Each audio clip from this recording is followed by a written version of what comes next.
요즘요 미국 각지에 총기 사고가 이렇게 자주 나서 나는 모르겠어요. 어제도 났다 그러더라고요.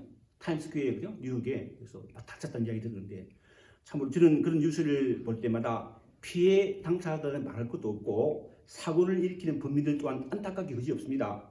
그들도 지금까지 살아오면서 겪은 인생의 좌절과 아픔으로 자신의 삶조차도 포기했기에 그런 끔찍한 사고를 일으키는 것이 아닌가 싶기 때문입니다. 비단 총기 사고뿐만이 아니죠.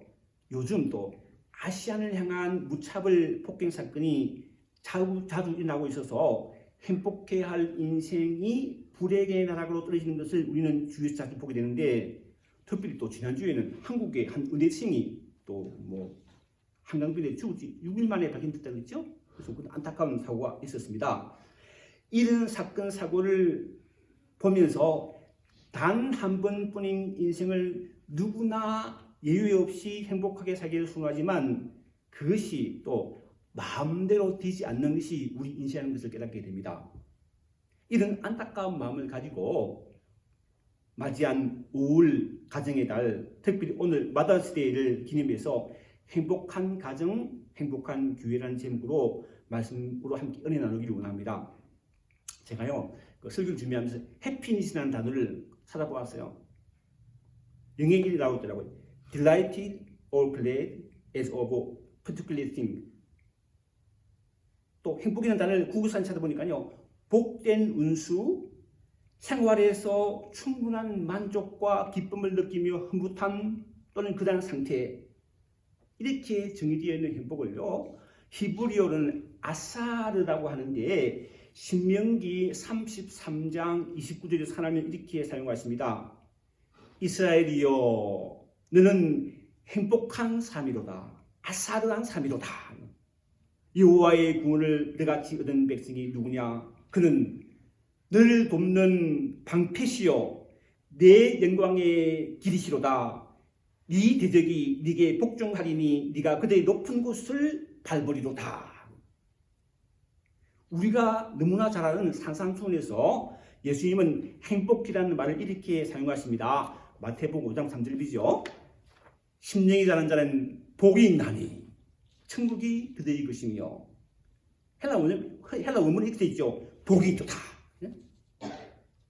심령이 강한 자여 천국이 그들의 것이며, 여기서 복이 있도다라는 헬라는 마카리오스라고 하는데 최고의 축복 혹은 행복한이라는 뜻으로 앞에서 살펴본 구약 성경에 나오는 행복 아사르와 같은 맥락에 담는다는 거예요. 사도 바울도 행복 마카리오스라는 말을 로마서 4장 6절로 7절에 이렇게 사용합니다. 들어보세요. 일한 것이 없이 하나님께 의로 여기심을 받은 사람의 복 마카리오스에 대하여 다윗이 말한 바, 불법이 사함을 받고 죄가 가리워짐을 받은 사람들은 복 마카리오스가 있고 주께서 그 죄를 인정하지 아니한 사람은 복이 마카리오스가 있도다 함과 같으니라. 죄인은 벌 받아야죠. 당연히 벌 받아야죠. 근데 죄인된 우리가 죄에 합당한 벌을 받아함에도 불구하고 죽어야 함에도 불구하고 예수 믿어 죄 용서함 받고 어려운 삶으로 인정받는 것이 참된 행복이라는 것이죠. 사도 베드로도 행복 마카리오스 이렇게 사용합니다. 베드로는 3장 14절 말씀 보면요, 그러나 의를 위하여 고난을 받으면 복 마카리오스가 있는 자니 그들이 두려워하는 것을 두려워하지 말고 근심하지 말고. 베드로전서 4장 14절은요, 너희가 그리스도의 이름으로 치욕을 당하면 복 마카리오스가 있는 자로다. 영광의 영 곧 하나님의 영이 너희 위에 계십니다. 이 말씀을 보면요, 예수 믿는다는 이유로 어려움을 당할 때 우리에게 또 다른 차원의 하나님의 복이 임한다는 거예요. 여러 가지겠죠. 그런데 오늘 본문의 십등기자는 복을 이렇게 사용합니다. 1절 말씀이죠. 여호와를 경외하며 그의 길을 걷는 자마다 복이 있도다. 여기서 복이 있도다는 히브리어 말은 앞에 살펴본 아사라는 말이에요. 행복한 사람인 이스라엘은 곧 여호와를 경외하며 그의 길을 길을 걷는 자라는 말씀이죠. 그런 얘기죠. 원하기는 저와 여러분들이 이스라엘처럼 여호와를 경외하며 그의 길을 걸어감으로 참으로 행복한 사람이 되기를 원합니다. 한 번뿐 인생 행복하게 살아야 되잖아요. 그렇다면 여호와를 경외한다는 것, 그의 길을 걷는다는 것은 구체적으로 무엇을 말하는 것일까요? 현대인의 성경은 1절에 이렇게 번역하고 있어요. 여호와를 두려운 마음으로 섬기며 그의 명령대로 사는 자는 복이 있다. 그러니까 여호와를 경외하는 마음은요, 여호와를 향하여 공포심을 느끼는 것이 아니라 두려워하며 존경하는 마음을 말합니다. 예전에 제가 국민학교 다닐 때, 국민학교 다닐 때 담임 선생님이 교무실로 부르시면요, 내가 하던 일을 멈추고 곧바로 교무실로 찾아갔던 기억이 납니다. 그때 선생님을 향하여 가졌던 마음이 바로 경외하는 마음이었기 때문이죠. 그래서 담임 선생님이 뭘 부탁하거나 시키면요, 그대로 했습니다. 학교 선생님 최고니까. 우리 예수 믿는 사람들의 마음이 바로 그러하다는 거예요. 하나님을 두려워하는 마음으로 섬기며 하나님께서 우리에게 무엇이라고 말씀하시든지 말씀하시는 대로 살아간다는 것이며 바로 그렇게 살아가는 사람이 행복한 삶이라는 것입니다. 시편 119편 1절로 3절에서도 똑같은 고백을 시편 기자가 하고 있습니다. 읽어보면요, 행위가 온전하여 여호와 율법을 따라 행하는 자들은 복이 있으며 여호와의 증거들을 지키고 전심으로 여호와를 구하는 자는 복이 있도다. 참으로 그들은 불의를 행하지 아니하고 주의 도를 행하는 도다. 그렇다면 이렇게 여호와를 경외하며 그의 길을 걷는 자는 어떤 복을 받을까요? 첫째요, 어떤 복을 받느냐? 손이 수고한 대로 먹는 복을 받습니다. 여러분, 이제 우리 사택 앞에 제 집 사는 사택 앞에 잣밭인지 아시죠? 알고 계시죠? 올 봄에 로어가 가지고요, 좋은 흙을 사왔어요. 흙을 사와서 다 섞어가지고 있던 흙과 섞었습니다. 다 섞었고, 그리고 텃밭이 원래 있던 부추 외에 또 상추, 근대, 연무씨를 사와서 뿌렸어요. 그렇게 씨를 뿌린 후에 정말로요, 아침, 저녁으로 거의 매일 빠지지 않고 물을 주었습니다. 그뿐만 아닙니다. 좋은 흙에다가 물을 매주니요, 잡초가 왜 이렇게 잘 자라는지요. 잘 자라더라고요. 잡초를 또 시간 나서 뽑았습니다. 정말 작은 텃밭에 많은 것을 쏟았어요. 그랬더니 올해 농사가요, 어느 해보다 잘 되었어요. 나가서 보세요. 보세요. 잘 되었습니다. 그리고 드디어 지난주에요, 상추 자란 걸 뜯어가지고 씻어서 밥 사 먹었는데, 이야, 정말 맛있더라고요. 싱싱하고요, 맛이 굉장히 좋아요. 아니, 마켓에서 있는 거 못 사요. 마켓에서 살 수가 없습니다. 예. 마켓에서 어떤 비료 주고 한 거잖아요. 근데 이거는 최고급에다가요, 정성을 쏟았어요. 기가 막히더라고요. 내가 수고한 대로 먹게 하시는 하나님의 복을 누린 것입니다. 오늘 이 절이 바로 그런 말씀이에요. 이 절 말씀 보시면요, 네가 내 손이 수고한 대로 먹을 것이라 내가 복되고 형통하리로다. 이 진리는요, 집 앞에 텃밭을 갈아서 먹는 것만 해당되는 기구 아니죠. 여러분 각자가 일터에서, 직장에서 한 주간 내내 그냥 일합니까? 땀을 일하지요. 땀을 흘리며 일하여 얻은 소득으로 먹고 마시는 것은 바로 하나님께서 믿는 자에게 허락하신 복이라는 것입니다.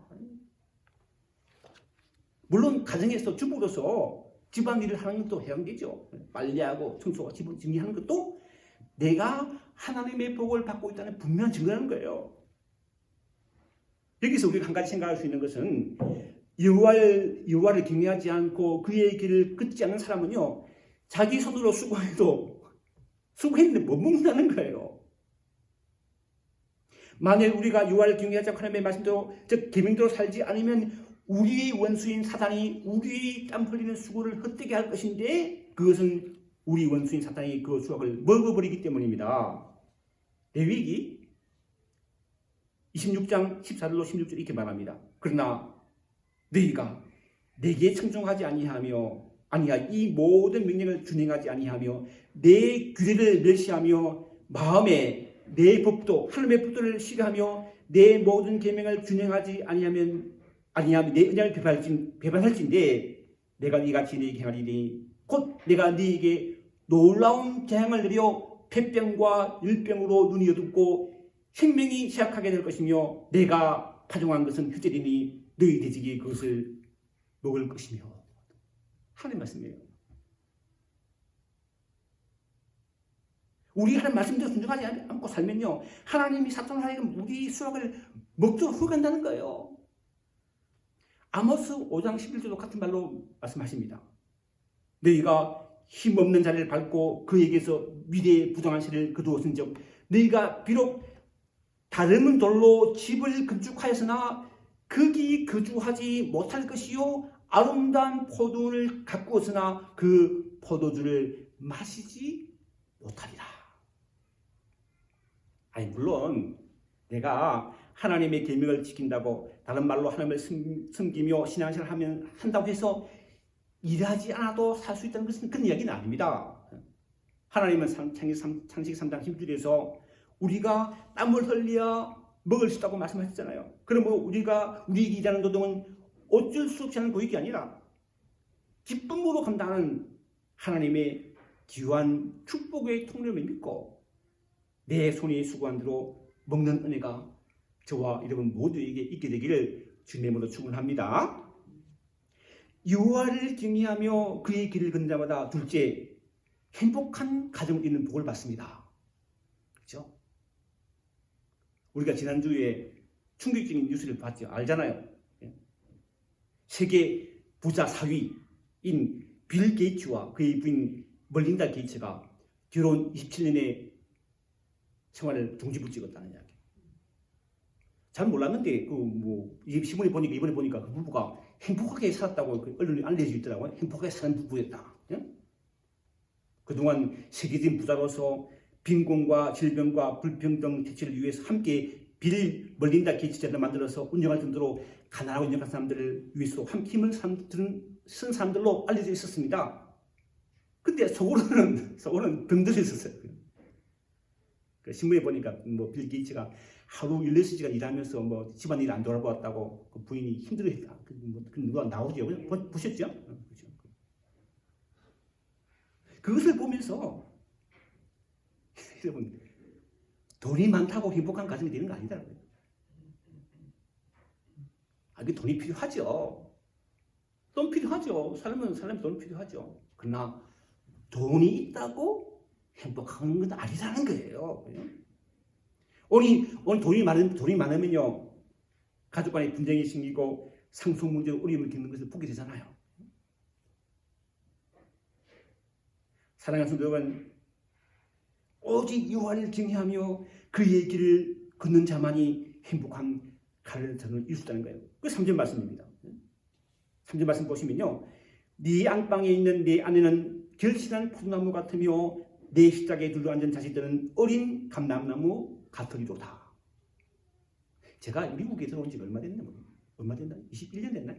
21년 전에 그 한국에서 이제 공부하러, 신학부터 공부하러 이제 왔거든요. 캘리포니아 LA부터에 내려서 먼저 공부하러 온 선배 목사님, 아는 목사님이 라이드 해줬어요. 캘리포니아 포니를 다니는데 가장 문제 눈에 뜨는 게 팜추리, 야자수라 그러죠? 팜추리가 다 높은 솟아서 팜추리가 다 그러더라고요. 그래요. 캘리포니아의 상징이거든. 지금도 그대로 남아요. 팜추리 다 있더라고요. 멋있더라고요. 16년 전에 제가 우리 에반치를 왔을 때, 그 공항에서 올 때 가장 눈에 띄는 건요, 옥수수밭. 나무는 아니죠. 나무에 옥수수밭이면 옥수수가 다 있더라고요. 옥수수가 에반십에는 상징이죠. 그렇죠? 그런데 이스라엘 팔레신자의 대표적인 나무는 포도나무는 수분과 자연분을 제공하는 이스라엘 사람들에게 없어서는 안 될 귀중한 나무라는 거예요. 생활이 근거라는 거예요. 그런데 시편 기자는 내 집 안방에 있는 내 아내는 바로 그렇게 훌륭한 폴나무 같다고 합니다. 그것도 그냥 폴나무가 아니라 결실한 폴나무. 가지고 너무나 귀중한 존재라는 것입니다. 그러니까 아내가 있는 그 자체가 행복한 가치라는 것이죠. 잠언서 19장 14절에서도 이렇게 증거합니다. 집과 재물은 조상에게서 상속하거니와 슬기로운 아내는 여호와께로서 만미암느니라. 이와 같이 또 아내뿐만 아니라 남편도 하나님께로부터 온 배우자라는 거죠. 그렇잖아요. 교회로 적용하면 목회자, 성도는 폴나무라는 거예요. 서로 폴나무라는 거 그렇잖아요. 여러분, 남편과 아내가 부부로 함께 사는 것도 행복인데 거기다가 자식이 주어지면 그것은 더할 날이 없는 하나님의 축복인 것입니다. 그래서 다윗은 시편 144편 12절 이렇게 고백하지요. 시편 144편 12절을 보면요, 우리 아들들은 어리다가 장성한 나무들과 같으며 우리 딸들은 궁전의 양식대로 아름답게 다듬은 모퉁이돌과 같으며. 여러분, 자식을 가진 부모는요, 자식 없는 세상을 상상할 수 없어요. 자식은 그만큼 하나님께 주신 놀라운 축복이기 때문에 오늘 본문 3절은 그 자식을요, 내 식탁에 둘러앉은 어린 감람나무 같으리로다 합니다. 여러분 생각해 보세요. 밥 먹으려고 식탁에 둘러앉아있는 자식 생각해 보세요. 그 모습을 보는 것만으로도 좀 행복하기 마련인데 그런 귀한 자식을요, 어린 감람나무 같다고 다윗은 고백합니다. 어린 감람나무로 빚은 자식은요, 장성한 감람나무로부터 새로 뻗어나오는 활기찬 가지처럼 하나님의 일 가운데 잘 성장하게 한다는. 어린 감람나무는 장차 장성한 나무가 되어서 기름을 생산해 줄 수 있는 가능성을 가지고 있는 것만큼 식탁에 둘러앉은 어린 자식은요, 한마디로 부모인 내일이 꿈이요 희망이다.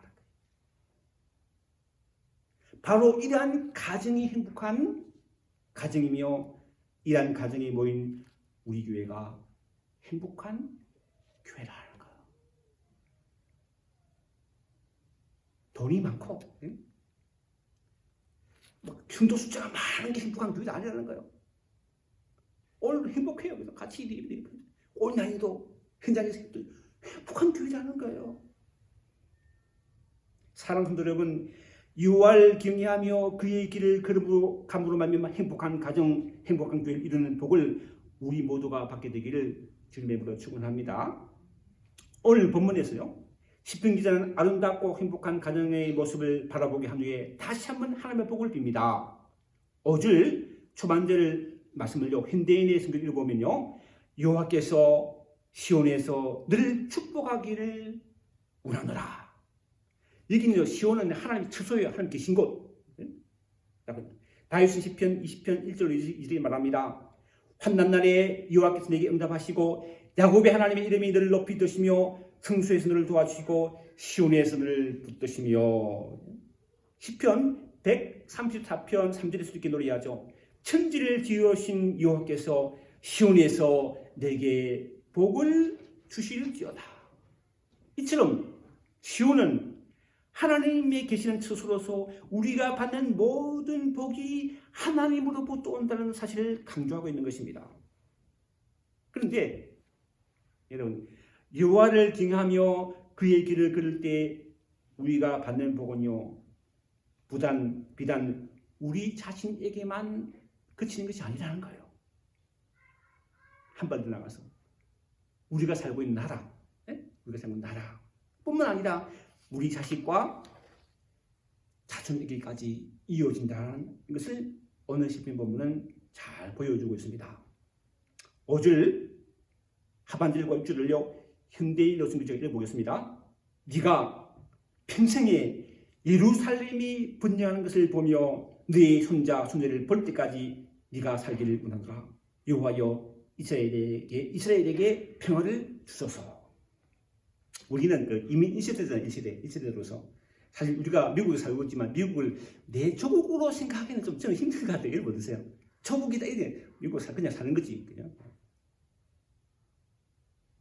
그러나 조금 더 또 깊이 생각해 보면 이 미국은요 우리 자식과 자손들이 조국으로 이며 사회의 땅이죠. 그렇잖아요. 그렇습니다. 그러므로 신앙으로 세워진 미국이 헛되지 믿음을 새롭게 하여 번영할 때 우리 자식과 후손들이 이 땅에서 행복하게 산다는 거예요. 그러므로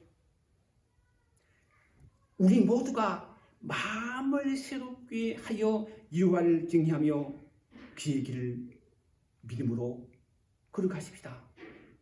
그리할 때 우리 가정과 우리 교회가 여호와의 복을 받고 내가 복을 받는 말은 또 없고 복을 받고 우리가 살고 있는 미국이 복을 받을 뿐만 아니라 우리의 후손들이 이 땅에서 하나님의 풍성한 은혜 가운데 살아가게 될 줄도 믿습니다. 그런 은혜가 우리 모두에 있게 되기를 주님의 이름으로 축원합니다. 기도하겠습니다. 사랑하는 주님, 여호와를 경외하며 그의 길을 걸어감으로 우리 가정과 우리 교회가 복을 받을 뿐만 아니라 우리가 살고 있는 미국이 복을 받고 우리 자녀와 후손들이 이 하나님의 복을 받게 하여 주옵소서. 예수님의 이름으로 기도하옵나이다. 아멘.